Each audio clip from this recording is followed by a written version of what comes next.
On your Tuesday episode of Locked On Raptors, Nick Nurse hints at some rotation changes. Could Chrisitan Koloko be back in the mix, and what would that mean for Precious Achiuwa? Also, should maybe Scottie Barnes just be the full-time backup center? Plus, listener questions. We'll get to them on today's episode. Thanks so much for hanging. Let's get to it.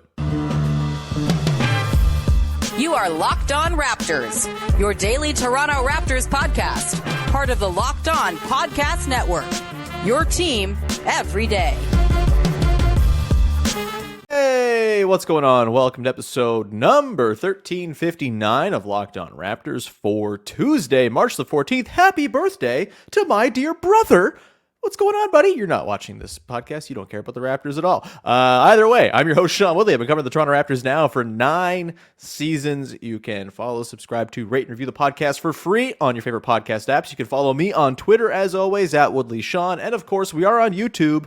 And, buddy, we are 1 subscriber away from hitting 3,000 on the YouTube channel. We might have already hit it by the time you see this, but if you have seen this and you have not yet subscribed to the Locked On Raptors YouTube channel and are watching or listening, mosey on over and help us get over that 3,000 subscription level, plateau. I don't really know what we're calling it. Either way, I would much appreciate it, and thanks to everyone who has subscribed to the show and supported it to date, and here's to many, many more subscribers in the future as well. Today's show is brought to you by Ibotta, which gives you cash back on hundreds of grocery items from produce to personal care to pantry goods. Right now, Ibotta is offering our listeners $5 just for trying Ibotta by using the code locked, that is, when you register. Go to the App Store or Google Play Store and download the free Ibotta app right now and use that promo code LOCKED. All right, on today's show, we're going to dig off the top into the stuff out of practice yesterday. Nick Nurse alluding to some potential changes in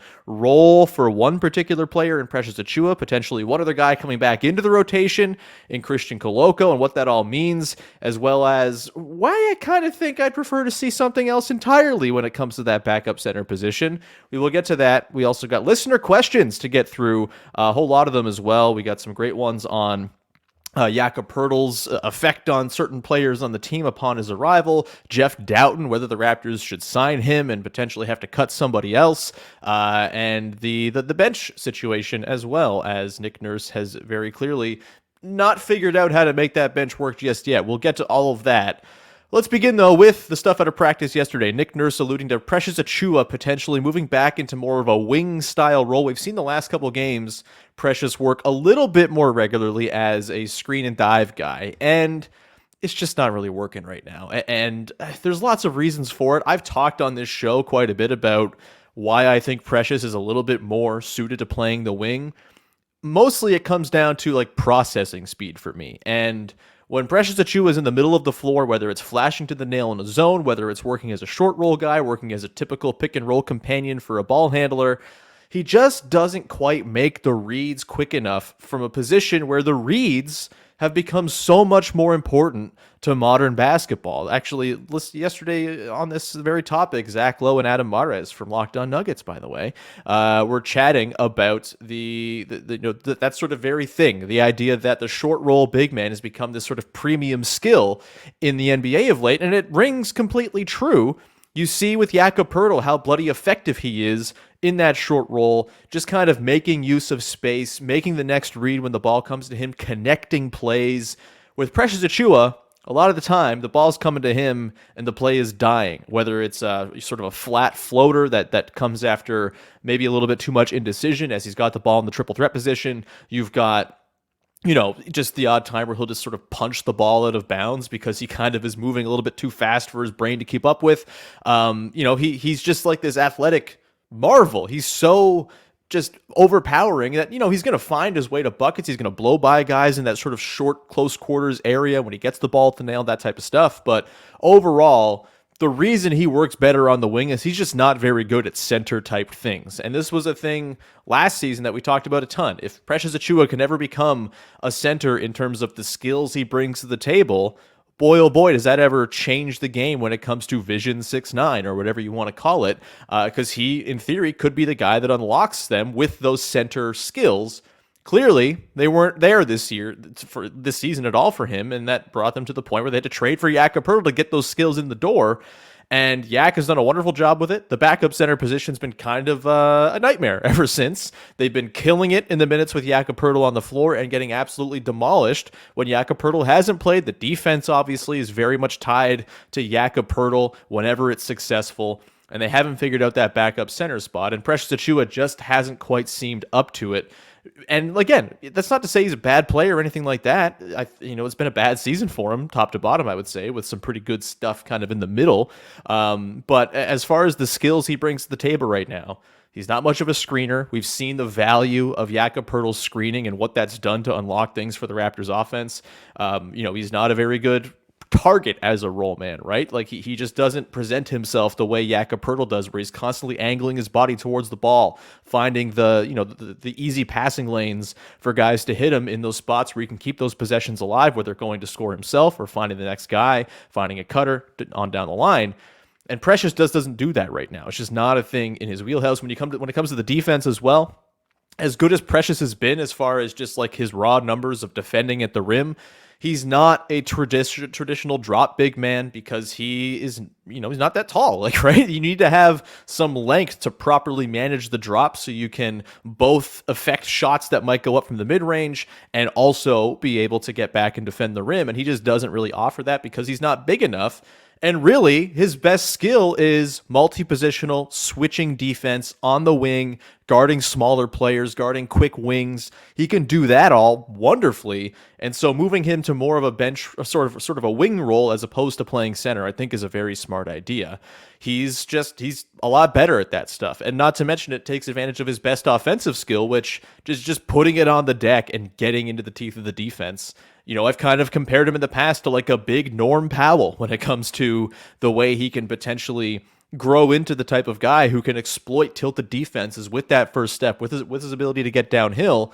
He's going to have to improve the finishing. He's going to have to improve a lot of the stuff he does offensively. And the three-point shot, obviously, badly needs to bounce back to something in between where he is now and where he was to close last year. If he can come in around a 35, 36 three-point shooter sometime in the future, that's massive for him and makes him a viable wing option for this team.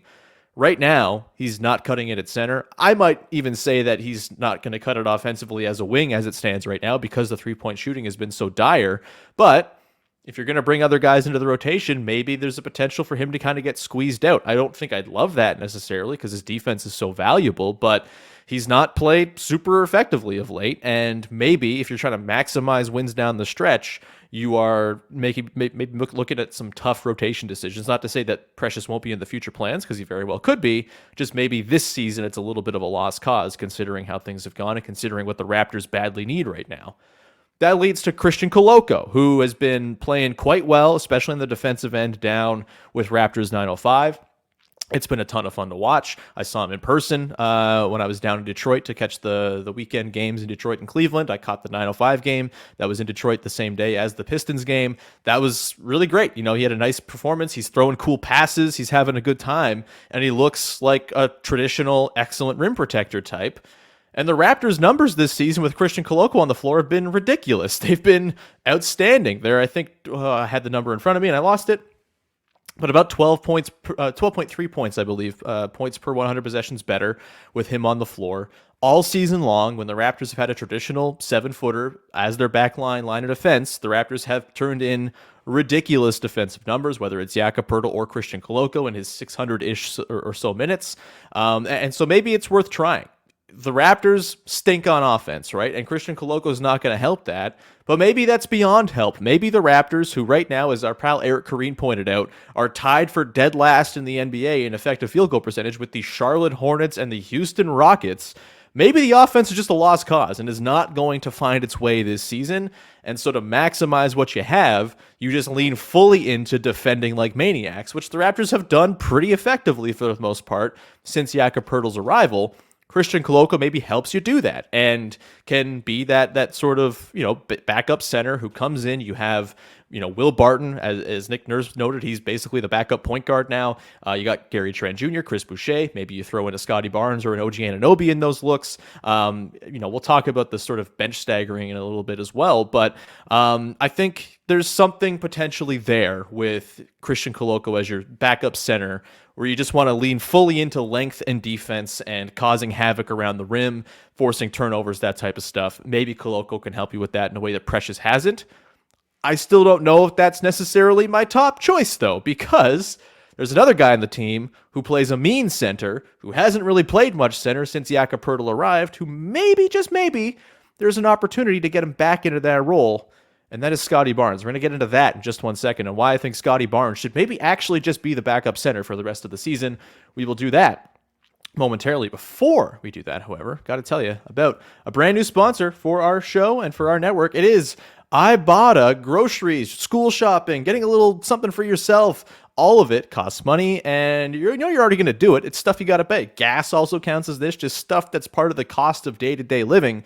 So why not get a little cash back for it with Ibotta? You can earn cash back from every shopping trip. Ibotta gives you cash back on hundreds of grocery items, from produce to personal care to pantry goods. Either link your loyalty account or upload your receipt after you shop and get your cash back. It's that easy. The average Ibotta user earns $120 a year in real cash back. That could cover the cost of an entire grocery trip, or pay for a couple of tanks of gas, whatever it might be. It all really helps, especially as the rising price of groceries continues to seemingly never stop. A typical basket of groceries is over $50 more expensive at the end of 2022 than the beginning of the year due to inflation. You can earn 2.5 times that in cash back from Ibotta, or even more depending on how much you use Ibotta. So go check him out. Right now, Ibotta is offering our listeners $5 just for trying Ibotta by using the code LOCKED when you register. Just go to the App Store or Google Play and download the free Ibotta app and use the code LOCKED. That's IBOTTA in the Google Play or App Store, and use the code LOCKED, LOCKED, with Ibotta. Go check him out. All right, we continue on here with your first listen of the day, digging into the rotational conundrum that seems to be facing the Toronto Raptors at the moment. Of course, their bench has been hot ass for the last little while. Just kind of the minutes in which the starters aren't playing. They're getting run off the floor these last couple of games. They've had some moments. There have been some flourishes of bench looks. There's been that Scottie, Barton, Trent, Precious, and Boucher look that's had some moments of success and some moments of not looking so hot, and a lot of other in-between lineups that have just been bizarre. A lot of Thad Young looks when maybe Thad Young just isn't really offering a whole lot right now. And so I think it's right for Nick Nurse to be reconsidering the rotation right now and sort of who's going to come in. We mentioned Chrisitan Koloko as sort of the leading candidate, it seems, to be the backup center. But let me just make a little modest proposal. What if Scottie Barnes is just the backup center for the rest of the season? He was excellent. In fact, the best he's been all season in January, when his main role was, you're the screen and dive guy. You're going to be our center offensively. You are going to set screens. You're going to roll into that nail area. You're going to make things happen on the short roll. You're going to hit cutters. You're going to, just kind of use your incredible floor surveying abilities from that spot where you can optimize those skills. And it worked out wonderfully. He was, again, as good as he's been all season long, maybe as good as he's ever looked in the NBA in now 2 seasons. He was quite good to close last season, of course, ball in his hands a little bit more often, working off of Pascal Siakam. But when it comes to this year, the best we've seen from Scottie, the month where it was all coming together for him, was January, where he was basically a full-time center in the Raptors' core lineups. And I wonder if maybe that's the way to go here. You could even keep the same bench players you've been using by and large and just sort of realign how those lineups work, right? You could go with the Will Barton, Gary Trent Jr., Precious, Boucher, Scottie Barnes look, but just kind of reorient how it looks specifically on the offensive end, where you have Boucher, Precious, Trent as your sort of spacers, your wings who occupy the corners, who will make, 45 cuts, that type of stuff. You have Will Barton as your lead point guard. And look, he's not exactly like a traditional point guard. He's more of a gunner, sort of cast in the role of point guard. He's had point guard flourishes in the past, of course. He's not like he can't do that. He can certainly handle the ball, start the offense, that type of stuff. He did it with the Nuggets plenty, especially when Jamal Murray was out for a long time with injury.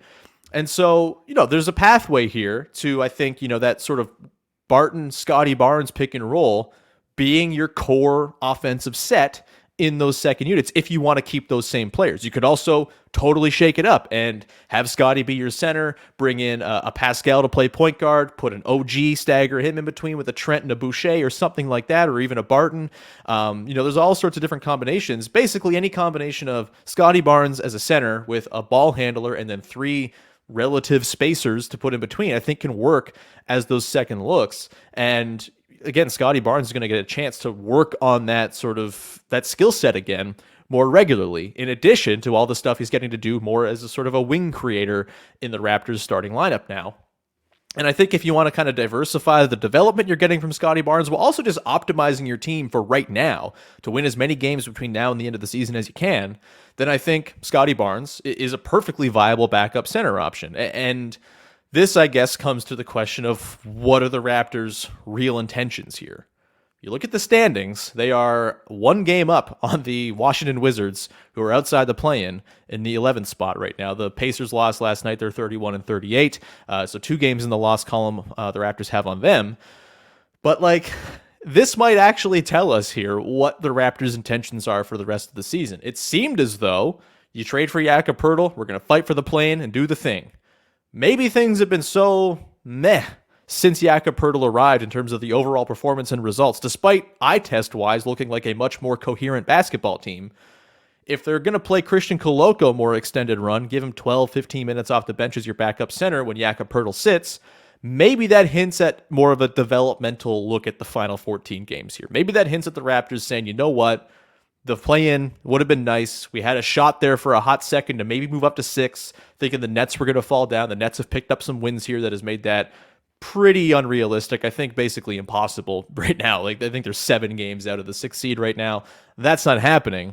And so maybe it's a pivot towards you know what? We can still gather information about our guys, but we can also play our more developmental pieces a little bit more time here. And maybe that signals the direction here. If they're trying to win games, I think it's indisputable. Scottie Barnes as your backup center makes a lot more sense than Chrisitan Koloko playing as your backup center, a guy who's pretty raw offensively, still is not really going to contribute a ton on that end outside of offensive boards and putbacks. Scottie Barnes just does more to make that second unit more dynamic offensively, especially if he's playing center. It eliminates the sort of potentially the Gary Trent Jr. heaviness of those second looks where he's just kind of commandeered things. If you can have him work off ball, run some stuff for him as a guy who can benefit from Scottie Barnes as a short roll man, maybe that's a way to kind of milk more of those out of those second units. But it's going to be, I think, a pretty indicative decision one way or another by the Raptors here. And look, Scottie Barnes has been bloody good as a roll man. It should be noted. 1.36 points per possession as a roll man this season. That's in the 88th percentile of the NBA. That's a way to try to milk more out of the offense here. And again, this is, I think, kind of the question of, the defense is going to struggle, certainly, if you have Scottie Barnes as your nominal center.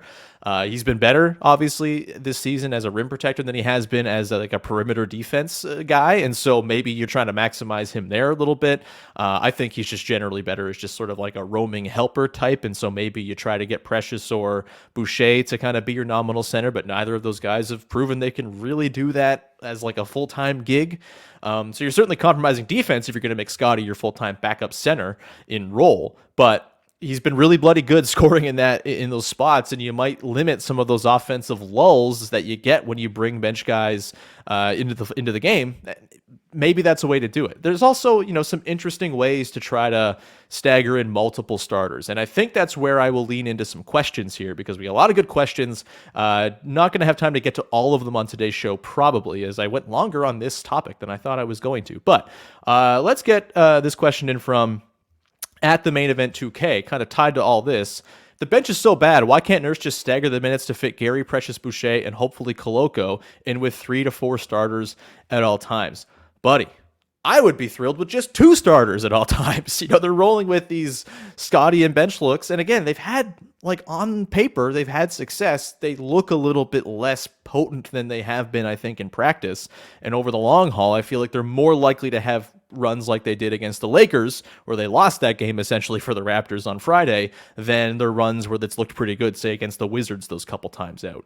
And so, yeah, give me 2 starters. It doesn't have to be that complex, right? Like, they have 5 starters who are all core players. They also have Gary Trent Jr., who's like a 6th starter type. There's no reason 2 of those guys can't be on the floor at all times. There's no reason really 3 can't be if you want to try to spread things out. They can limit the minutes. They can, give guys longer spells of rest, maybe change the spots you give guys rest. But, there's no reason that you can't have, Barnes work off the bench with OG as sort of a wing secondary creator, and also a guy who's going to work and again, benefit if you have Scottie in the short roll spot. That's a spot where OG can feast, right? Scottie has so much, I think, threat as a guy who can score from that sort of mid-range, short floater range, that type of stuff. He draws defenses to him. That opens up the backdoor cuts that OG is so bloody good at. There's plenty of stuff you can run there to keep the offense moving and get multiple starters on the floor together. So that's one way you could do it. You could also run, Barnes as the center with Fred as your point guard. That's a pretty dynamic offering. You have the pull-up shooting from Fred. You have Barnes as your screener with those second units. You can sprinkle in whomever you want alongside them, whether it's Precious, Boucher, Trent, Barton, all on down the line, even if you want to go even deeper and find some, Jeff Doughton minutes or something like that if they were to bring him back up. Although, as Nick Nurse noted yesterday, he's only got 7 games of availability left, so they're going to save it, I think, for the last stretch of the season.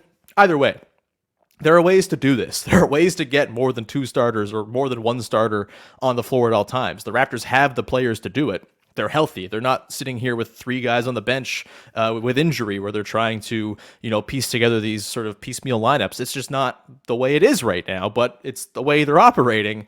And it can be very frustrating. I think you can see those Siakam-Pirtle pick and rolls, which we haven't seen a ton of, but have been pretty impressive and effective, I think, in small doses, and offer a very different look to a Pirtle pick and roll because of the downhill threat that Siakam presents. Same with a Barnes-Pirtle pick and roll. There's all these duos that can work with the complementary skills that can work. It's just a matter of finding the rotations to make it work. And we've been just like throwing these complaints out all season long. It's been pretty maddening that we haven't seen some sort of rotational stasis come together for this Raptors team.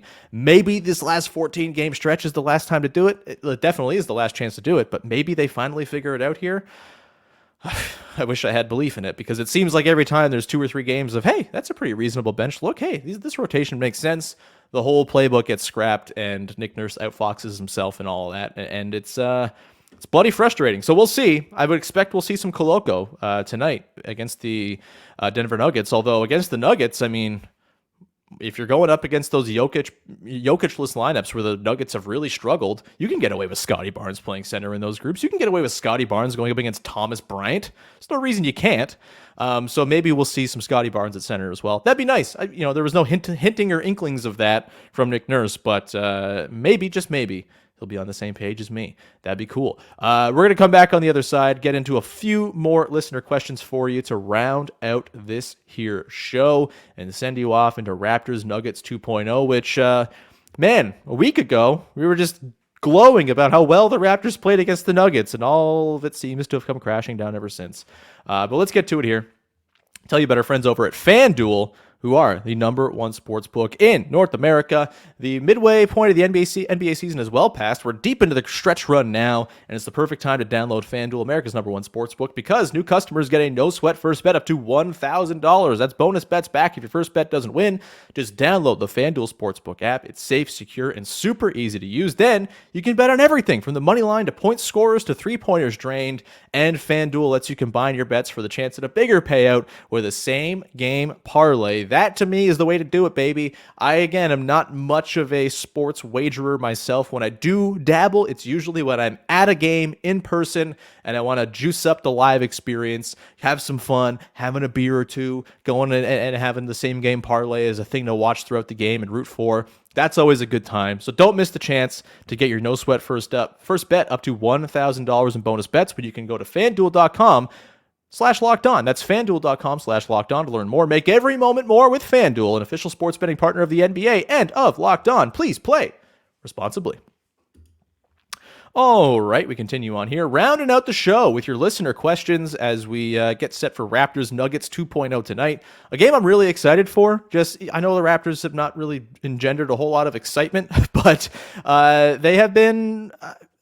again, objectively better as like a watch since Pirtle arrived. And against the Nuggets, they always perform well. Might get to see OG go Hulk mode on Nikola Jokic again. That's always fun. I thought there's a fun tactical element to this Raptors-Nugget matchup, which we're not going to get to see beyond this. Obviously, these teams are not destined to play each other in the NBA Finals or anything like that, but it's always a fun tactical watch as the Raptors and Nuggets kind of duel it out. The Raptors with their really, really bad offense that has some stuff that can kind of exploit what the Nuggets don't do very well defensively, and the Raptors defense, which has shown capable of at least giving Nikola Jokic some trouble, which it's a very hard thing to do, to give Nikola Jokic trouble. The Nuggets have also lost a few games in a row here as well, not playing their best ball. So we will see. Let's get to a couple more questions, though, shall we? This one here comes from Certified Hater asking, how does Jakob's introduction have any effect on Precious's role? Heard that mentioned a while back, but didn't understand since I thought they played different times. And yeah, I mean, they're not really sharing the floor all that much. I do think, though, that just with 28 minutes of game time, 30 minutes of game time being consumed by Jakob Poeltl playing center, that just limits the amount of center time there is for Precious Achiuwa to play. He was playing a little bit more regularly as sort of a 5 in some of these lineups for the Raptors before Poeltl arrived. And yeah, I think it doesn't really have like a direct effect, right? I think it's more Precious's play is what's affected his role, or what will affect his role going forward, as Nick Nurse kind of alluded to. But I also think it just kind of illuminates. Jakob Poeltl arrives. He's doing all of these center things so beautifully. It almost just like by comparison makes Precious Achiuwa look like a worse center, just because he doesn't do the stuff that Yak does. He doesn't have the elbow passing or the screening or the rim protection that Jakob Poeltl does. And it's almost just like a realization of, oh, we thought this guy was a center? No. This guy's a center. And maybe that's just kind of changed the way the team looks at Precious. I'm not sure. But yeah, I don't know if necessarily Yak's arrival impacts Precious's role all that much as it just kind of illuminates that Precious is not cut out for that role in a way that maybe we thought he could be when he was kind of the only game in town when it came to centers outside of Scottie Barnes, of course. But it's a good question nonetheless. Let's get to this next one here. This one comes from Blue Steel asking, I'd have thought while listening to Raptors Over Everything that I was on. By the way, I was on Raptors Over Everything last week with Amit. Go check it out. Might be completely stupid, but what if you take Pascal out of the starters? That way you have the possibility to draw plays with the second unit to create the space that Pascal was used to before the arrival of Yak. That is... I got the question cut off here by a character limit as well, so my apologies there. But yeah, very good question from Blue Steel. I don't think it's feasible. I'm glad the question's there. It's worth asking logically speaking, I suppose, but you're not benching Pascal Siakam. It's just not happening. He's your best player. He's an All-NBA player who's fighting to make All-NBA to secure a larger bag for his future. It feels like it'd be a pretty tough sell to be like, yeah, Pascal, you want to just like come off the bench and play 28 minutes a game? That's not happening. As much as the spacing might make more sense, I think the more important thing right now is to figure out, can you make the spacing work with Yak and Barnes and Siakam together? Getting that proof of concept is way more important than maybe making Pascal's life a little easier by playing him on the bench with a little bit more space around him. Not to mention, again, like the politics of this isn't 2K as much as it'd be easier if things were 2K all the time.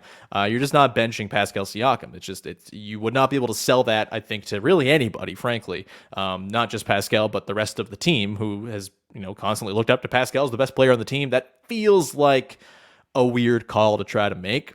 And yeah, I just think it's way more important to try to figure out how this works with Pascal, Scottie, and Yak. And the answer might be that it doesn't. And that's valid and important information as well to guide what happens in the offseason. So yeah, I don't think that's really a starter for me, but good question nonetheless. Thank you for sending it in, Blue Steel. Let's get to this last one here from Suzanne Parr asking, I'd like to see us run it back with Pascal and Fred as leaders. We gave Kyle DeMar years to figure out the best way to lead. Do you think management will have the same patience with these two? This is kind of the question that's going to dominate the entire offseason, I think. Obviously, Fred's a free agent. He's got a little bit of more agency as to what happens for him next season as opposed to Pascal. That said, I think Fred, of the two, might be honestly the most likely to be on the team next season just because his skill set is a premium and the Raptors don't have any other access to said skill set, barring some jump in the draft to get Scoot Henderson or something like that, which is probably not going to happen because of probabilities. And so, yeah, I think this is ultimately, I think, comes down to honestly like a fandom philosophy type of thing, right? Some people are title or bust. You got to be building a contender or you're not building anything at all. It's not how I view the game. That's not how I subscribe to things. I don't think that's really based in much reality or realism as far as like team building paths go. It's great to say we're going to go contender or bust, but it's really bloody hard to build a contender. And I think you got to walk before you can run. And you got to build a good team first. And we've seen the Raptors do this in the past. I've mentioned it a bazillion times, but I'll keep on mentioning it when this stuff comes up. The Raptors spent the last decade building slowly, incrementally, dealing with ups and downs, dealing with disappointments. And instead of responding to said disappointments with large-scale changes, they tinkered on the margins and they gave things time to grow and germinate. And eventually, it led to the point where the team was good enough to win 60 games and still not win in a playoff series against the freaking LeBron James Cavs, but they were in the position where they could pivot into a superstar trade for Kawhi Leonard. I think that has to be the path here. I think we've kind of learned by them trading their first round pick next season, that's the path they envision for themselves here as well. And personally, I'd be all for running it back with those guys. Again, I know some people will say that's stupid. They've proven they can't be the best players on a championship team. I'm not saying they can be. I don't think they can be the best players on a championship team. I've said this a lot. Pascal Siakam's incredible.